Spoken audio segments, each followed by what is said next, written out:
My sister shoved me out of my wheelchair in front of 100 guests at her engagement party, laughing while I hit the floor so hard I couldn't breathe. She said I was pretending to get attention, but she had no idea the real truth was about to come out, and it would destroy everything she thought she controlled.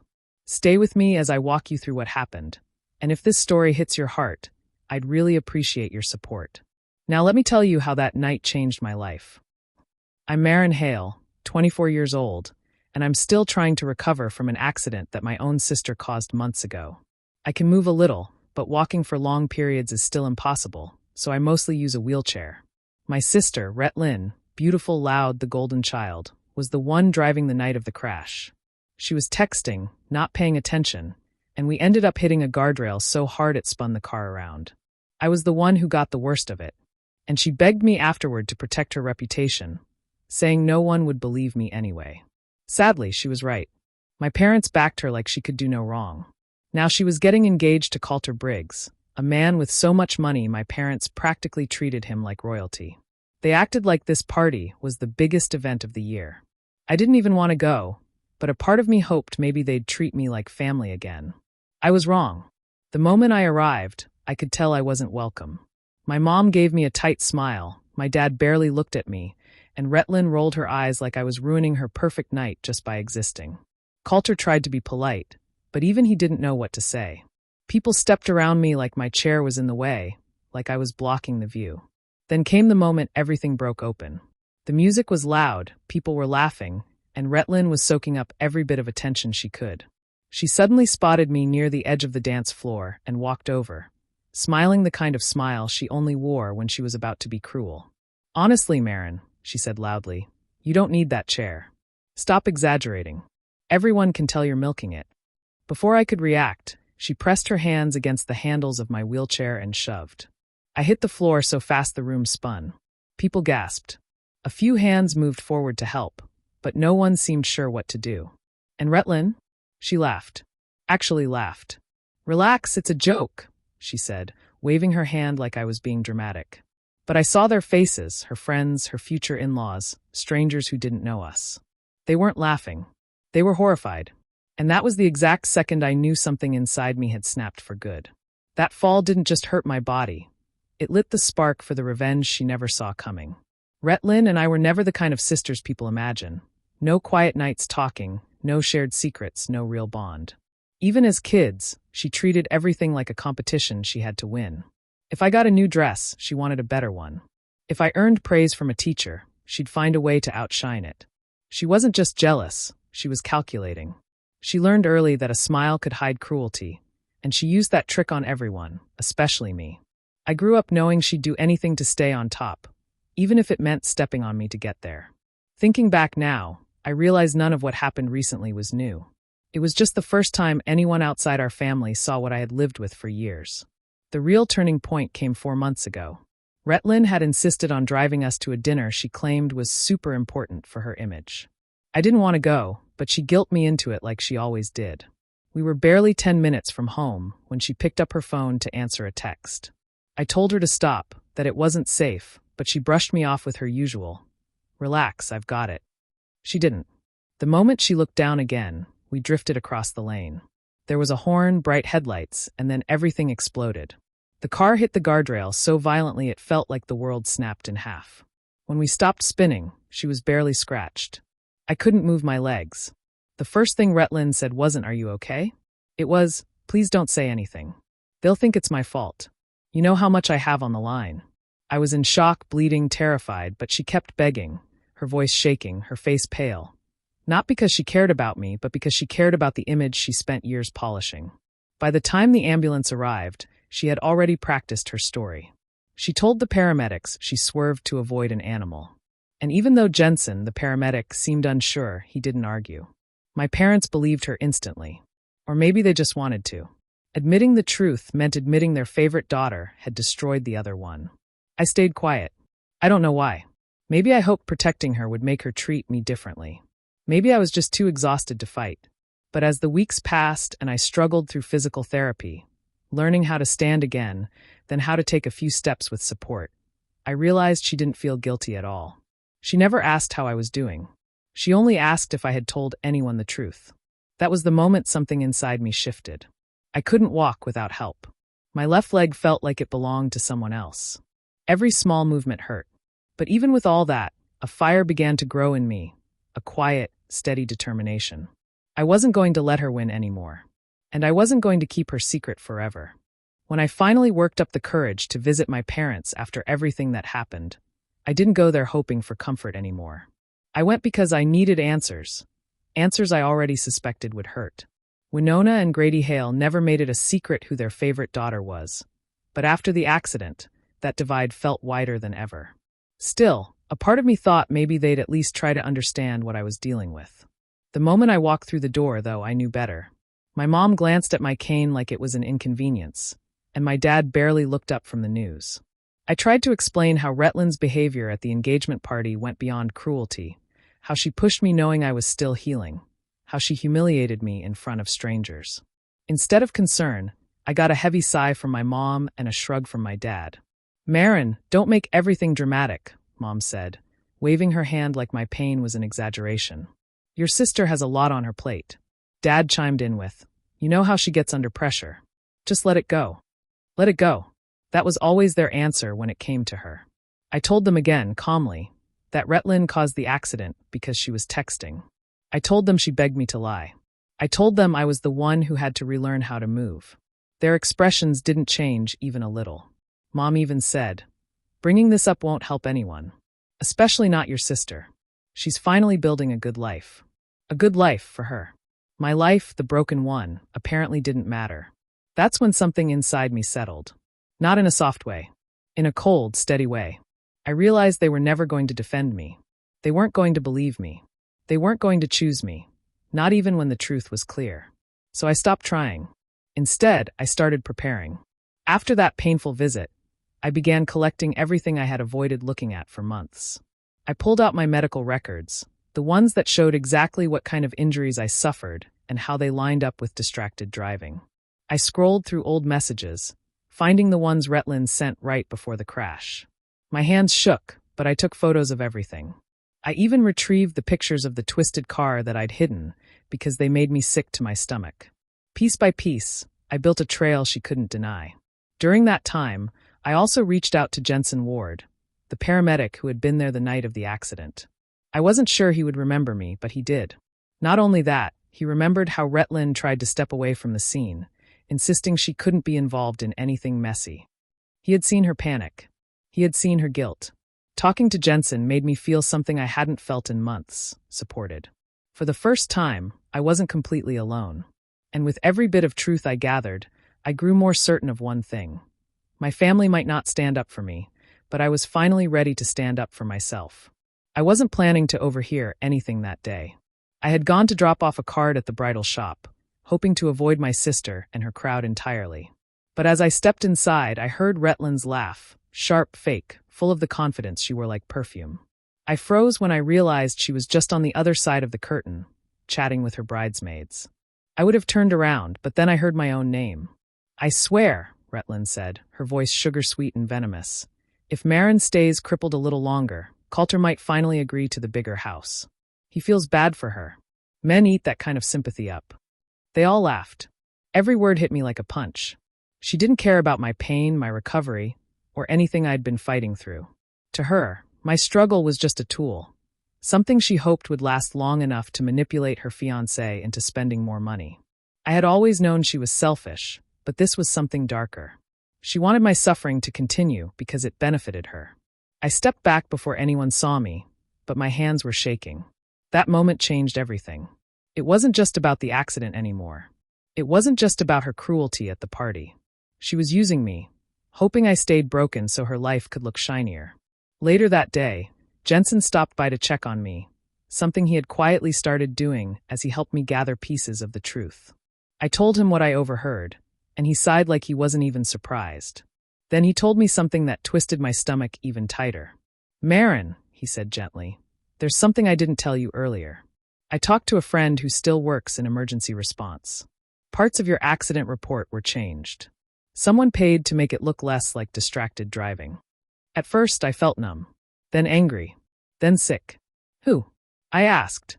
He didn't know the name, only that the person was a clerk who handled paperwork for crash investigations. But that was enough for me to start digging. I spent hours combing through emails, online records, and small notes I'd collected from the hospital. Slowly, I connected dots, names of people who had access, people who were known to accept cash under the table, people Rutland might have reached. And then I found one. A man named Trevor Maddox. His signature didn't match the scanned copy in my file. The dates didn't line up. There were small adjustments, barely noticeable, but enough to shift the blame away from texting and toward driver distraction due to external conditions. It was subtle, but it changed everything. As soon as I saw his name, a strange calm settled over me. This wasn't just her being cruel. This was deliberate, calculated, hidden. I wrote his name down, circled it, and stared at it for a long time. If Rutland thought she could bury the truth forever, she underestimated me. Because now I knew who helped her, and I was going to find him. Once I had the name of the man who altered the accident report, something inside me shifted from fear to focus. I wasn't just reacting anymore. I was preparing. And Jensen stood beside me through every step, steady and calm, helping me untangle the truth piece by piece. He had access to the original timestamps, call logs, and the sequence of events from the night of the crash. With his guidance, we started rebuilding the real timeline, the one Rutland tried to bury. We mapped out exactly when she picked me up, when she texted, when she swerved, and how long it took for the paramedics to arrive. Seeing everything laid out made my heart pound. It was so clear, so obvious, and yet my family had ignored it all. They wanted their perfect daughter to stay perfect, even if it meant pretending I wasn't hurt. But I was done pretending. Next, I began quietly reaching out to people who had been at the same restaurant the night of the crash. A couple who sat near our table remembered seeing Reby order 2 cocktails before we left. A server also confirmed she had been drinking. They all agreed to give statements. Nothing dramatic, just honest accounts of what they saw. Each statement added another layer to the truth she thought would never surface. Every night after collecting new pieces of evidence, I felt stronger. And every night, Jensen helped me sort through the information, making sure we weren't missing anything. He treated my recovery, my anger, and my need for justice with more care than my own family ever had. With him beside me, the fear I once had slowly shifted into determination. Then something unexpected happened, something that sealed everything in my mind. One evening, Rutland came home drunk. I was staying at my parents' house temporarily, against my better judgment, because they insisted physical therapy would be easier from there. She stumbled into the kitchen, muttering to herself, and didn't notice I was sitting in the corner. She poured herself another drink and started rambling, complaining about the stress of wedding planning, about Calter asking too many questions, about everything being harder because Maren survived. Then she slurred something that made my body go cold. I should have just left her in the car, would have solved everything. I didn't move, didn't breathe. I just hit record on my phone and let her keep talking. Her voice cracked, her words harsh and bitter. But she kept going. She blamed me for her problems. She blamed me for the pressure she felt. She blamed me for the wedding not being perfect. The recording was short, but it was enough. More than enough. When I played it back later, Jensen's face tightened with anger.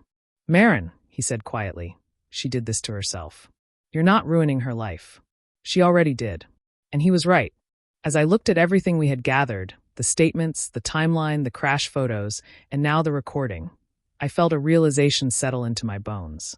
Exposing her wouldn't just reveal what she did. It would dismantle everything she built on lies, her engagement, her career, her image. Exactly what she had tried to do to me. And for the first time in months, I didn't feel powerless. I felt ready. I wasn't expecting to see Calter again after the night Rutland shoved me out of my wheelchair. I assumed he would stay glued to her side, pretending nothing happened like everyone else in my family always did. But a few days later, there was a soft knock on my door. When I opened it, Calter was standing there, hands in his pockets, shoulders tense, looking like a man who hadn't slept well. "Maren," he said quietly, "can we talk?" I let him in, and he immediately apologized. Not the empty kind of apology people give out of politeness, but the kind that comes with guilt. He said he should have stood up for me at the engagement party, should have helped me up, should have said something when Rutland laughed. He said he froze because he didn't know what was normal in their family, but afterward, he couldn't stop thinking about the fear on my face. I listened silently, watching him closely. Then I asked the questions that mattered. Has she ever treated anyone else like that? Do you ever feel like you're being managed instead of loved? Do you ever wonder why she reacts so strongly whenever attention isn't on her? Each question made him shift uncomfortably. He didn't deny any of it. If anything, he looked like someone who had already been carrying doubts and didn't want to admit them out loud. His silence told me more than his words could. I didn't unload everything on him, not yet. But I did hand him one thing: the crash photos. The ones I had kept hidden because they made me shake every time I looked at them. Twisted metal. Shattered glass. The driver's side untouched. My side crushed in. Evidence of exactly who got hurt that night. He stared at the pictures for a long time. His jaw tightened. His eyes darkened in a way that wasn't anger at me. It was anger at what he suspected he was about to uncover. Marin, she told me it was just a minor accident. It wasn't, I said quietly. And that's not the only thing she hasn't told you. Something in him shifted. He thanked me, said he needed time to think, then left with the photos still in his hand. I knew he would start noticing things he had ignored before. The way Retlin snapped at staff, the way she lied effortlessly, the way she twisted stories to make herself the victim. And he did. Word got around fast that he wasn't smiling as much, wasn't playing along with her dramatic wedding plans, wasn't letting her brush things off anymore. And Retlin noticed too. A few days later, she cornered me in the hallway of our parents' house. Her voice was low and sharp. I don't know what you think you're doing, but you need to stop. Right now. Stay out of my life, or you'll regret it. But she didn't scare me anymore. Not after everything she had done. Not after the truth was finally in motion. For the first time, she wasn't the one in control. And she could feel it. 2 weeks before the wedding, Retlin showed up at my door without warning. She didn't bother knocking twice. She pushed her way in like she owned the place. Her face was tight, her smile gone, and she didn't waste a second pretending to be polite. You're not coming to the wedding, she said flatly. I'm serious, Marin. Stay home. If you show up, don't expect to be part of this family anymore. Her words didn't shock me. What shocked me was how calm I felt hearing them. In the past, being cut out would have terrified me. But standing there, with everything I had learned, I realized I didn't fear losing people who never really saw me. I'm going, I said simply. And you can stop pretending this is about your big day. We both know what you're really afraid of. For the first time, I watched panic flash across her face. Real panic. She tried to cover it with a laugh, but her voice wobbled. What are you even talking about? I stepped closer. I know about the accident. All of it. Her reaction was instant. Her eyes widened, her body stiffened, and her voice rose. You don't know anything. You're just trying to ruin my life because you're jealous. But the more she shouted, the more she slipped. Her words turned sharp, frantic, scattered. You think you're some victim? You're the one who wouldn't stop whining in the car. If you had stayed quiet, I wouldn't have been distracted. And you told me you'd protect me. Do you know what I had to do to fix things? Do you? Every sentence she spit out revealed more guilt, more truth. She wasn't even thinking, she was unraveling. And while she ranted, my phone recorded every word from the pocket of my hoodie. She kept going, pacing the room, spilling the secrets she had buried for months. She accused me of trying to destroy everything she worked for. She said I was selfish for bringing up the crash. She even admitted she knew Calter was suspicious and that she needed the wedding to happen before anything else fell apart. When she finally stopped to catch her breath, her face red, her eyes wild, I said quietly, "Thank you." "For what?" she snapped. "For confirming more than enough." She froze. Then her face drained of color as she realized what I meant. She stormed out of my house, slamming the door behind her so hard the walls shook. The moment she was gone, I took out my phone with shaking hands and saved the recording in 3 different places. I wasn't letting this evidence disappear. Not like she made the original truth disappear after the crash. Later that day, Jensen came over. I played him the recording, and the anger that flashed across his face made my throat tighten. "This is everything we need," he said. "It's time." Together, we put the final touches on the evidence packet, crash photos, witness statements, the altered report, the timeline, and now the recording of her admitting everything. It felt heavy in my hands when we finished. Heavy but complete. And ready for the one person who needed to see it most, Calter. I woke up on the morning of the wedding with my stomach in knots, but not from fear, more from the weight of everything about to unfold. I could still barely walk without help, but I was determined not to show up in my wheelchair. Not today. I gripped my cane tightly, knowing every step would hurt, but also knowing it mattered. I wanted Retlin to see that even after everything she put me through, she hadn't broken me. When I arrived at the venue, people turned to stare. Some looked shocked to see me. Others whispered behind their hands. I kept my head high and moved slowly down the walkway, refusing to let their looks affect me. I wasn't there for them, but it didn't take long for Retlin to notice me. She stormed across the room in her wedding gown, eyes blazing, veil trailing behind her like a warning flag. "You need to leave," she hissed, grabbing my arm. "Right now." "I'm not kidding, Marin. You're not going to ruin this for me." I pulled my arm away, steadying myself with my cane. "I'm not here to ruin anything," I said quietly. "But I'm also not leaving." She was so furious she didn't even try to hide it. Her voice rose, sharp and frantic. "Get out before I make you." Before she could say anything else, Calter appeared beside her. His face was pale, stiff, like he'd been holding back questions for far too long. He gently moved her aside and turned to me. "Marin," he said, his voice strained, "can we talk? Alone." Retlin tried to protest, but he ignored her completely. That alone said more than any words could. He guided me toward a side room, helping me walk when my leg trembled. When the door closed behind us, he took a deep breath. "I need the truth," he said. "All of it." I didn't waste a second. I reached into my bag and handed him the folder Jensen and I had put together. Inside was everything: photos of the wreck, the medical records, messages from the night of the crash, statements from people who saw her drinking, proof the report had been altered, and the recording of her admitting she wished she had left me in the car. He went silent as he flipped through each page. His hands shook. His jaw clenched. He listened to the recording twice. And with every passing moment, I watched the man he thought he was marrying fade from his eyes. When he finally looked up at me, he wasn't confused anymore. He was devastated. "Thank you for trusting me," he whispered. Then he walked out of the room without another word. I followed slowly, gripping my cane, my heart pounding. As I reached the end of the hallway, I saw the doors to the ceremony being thrown open. Guests looked around, confused. And then Calter's voice echoed through the room. "There will be no wedding today." Gasps filled the air. Retlin spun toward him, furious and desperate, but he didn't give her a chance. He handed her the folder in front of everyone. It was over minutes before it was supposed to begin. And for the first time, she couldn't talk her way out of it. When Calter stepped back into the ceremony hall with the evidence folder in his hand, the room went still.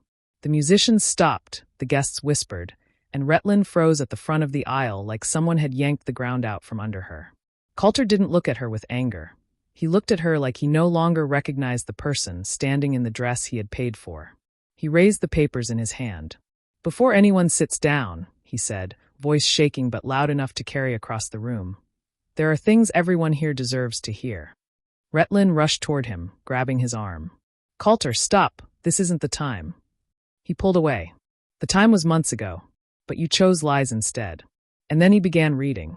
He read her drunken admission about wishing she had left Marin in the car. Gasps broke out instantly. He read the witnesses' statements about her drinking before driving. He read the texts she sent before the crash.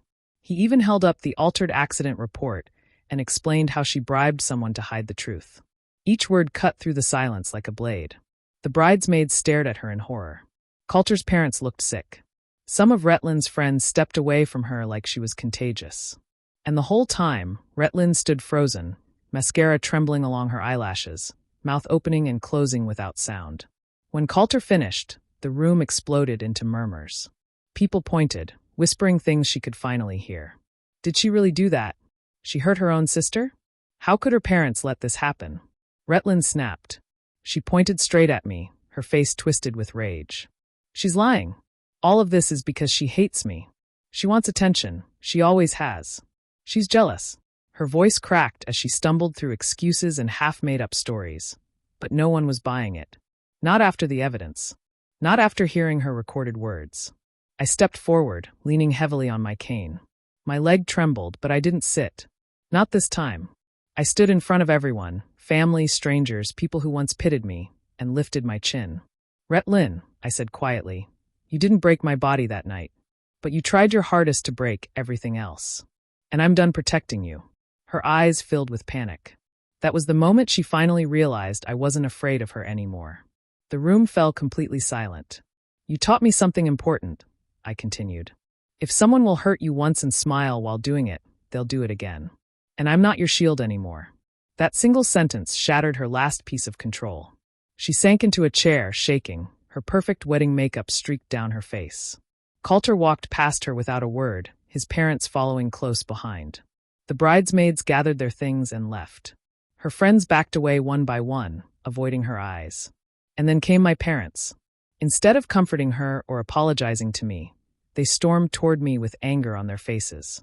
"Look what you've done," my mother hissed. "This was her big day," my father added, as if that mattered more than the truth. I didn't argue. I didn't defend myself. I simply looked at them and felt nothing, because for the first time in my life, I finally understood. Losing people who never stood by you isn't a loss. It's freedom. After the wedding disaster, I didn't bother going back to my parents' house. I packed my things the next morning while they were out, moving slowly but steady, determined not to leave anything of mine behind. There was no dramatic goodbye, no final argument, just silence. The kind of silence that comes when you finally stop trying to earn love that was never meant for you. I left the house key on the kitchen counter and walked out the door without looking back. I rented a small apartment across town, nothing fancy but peaceful. A place that finally felt like mine. No more insults disguised as concern. No more pretending everything was okay. No more walking on the eggshells my family scattered at my feet for years. For the first time, I could breathe. Jensen checked on me often, at first to help with my physical recovery, but soon it became more than that. He pushed me gently but firmly, helping me practice standing, balancing, taking steps without depending completely on my cane. He encouraged me without pity, something I hadn't realized I needed so badly. When frustration hit me on the hard days, he didn't tell me to be grateful, the way my parents always had. He told me it was okay to feel angry, to feel tired, to feel human. And slowly, my body responded. Little victories at first, lifting my leg higher, putting weight on it longer, walking from the couch to the kitchen without resting. Each small win stitched together pieces of myself I thought were lost. Meanwhile, the world around Rhett Lynn unraveled. With the evidence Calter handed over and the recording I provided, the investigation into the crash was reopened. Detectives called me in, listened to my statements, reviewed every document. And for the first time since the accident, the truth didn't get buried. Rhett Lynn found herself facing charges. Nothing that would ruin her permanently, but enough to finally hold her accountable. Enough to make her realize she couldn't charm or lie her way out of everything. Her perfect reputation cracked, and the shine she built her life on faded. Months passed, and life settled into something steady and surprisingly peaceful. I kept pushing myself, focusing on therapy, on rebuilding, on growing stronger. And then one cool morning, standing in my living room, something shifted. I let go of my cane. My legs trembled, but they held. I took one step, then another, and another. And for the first time since that awful night, I walked across the room without any support. Tears blurred my vision, but they weren't from pain, they were from relief. From pride. From knowing I had survived more than my body breaking. I had survived the people who broke me emotionally long before the accident ever happened. Standing on my own 2 feet meant more than physical recovery. It meant freedom. Real freedom. In the end, my revenge wasn't about watching Rhett Lynn fall or proving my parents wrong. It wasn't about destroying anyone. It was about choosing myself, finally, fully, without apology. Sometimes the greatest revenge is simply walking away from the people who once tried to destroy you, and realizing they no longer have the power to stop you. Do you believe Maren made the right choice by stepping away from the people who kept hurting her? Or should she have given her family another chance? Share your thoughts in the comments. I'm really curious to hear your side. And if stories like this resonate with you, make sure to subscribe and turn on the notification bell so you never miss what comes next.